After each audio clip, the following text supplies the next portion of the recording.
दोस्तों आपके द्वारा कमेंट किए हिंदी का इंग्लिश जो इस प्रकार है, इसे याद रखना को इंग्लिश में क्या कहते हैं? तो दोस्तों इसे याद रखना को इंग्लिश में रिमेंबर इट कहते हैं।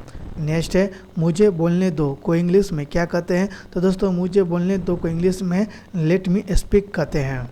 नेक्स्ट है तुम क्या सोचते हो को इंग्लिश में क्या कहते हैं? तो दोस्तों तुम क्या सोचते हो को इंग्लिश में व्हाट डू यू थिंक कहते हैं। नेक्स्ट है माना जाता है को इंग्लिश में क्या कहते हैं? तो दोस्तों माना जाता है को इंग्लिश में सपोज टू बी कहते हैं।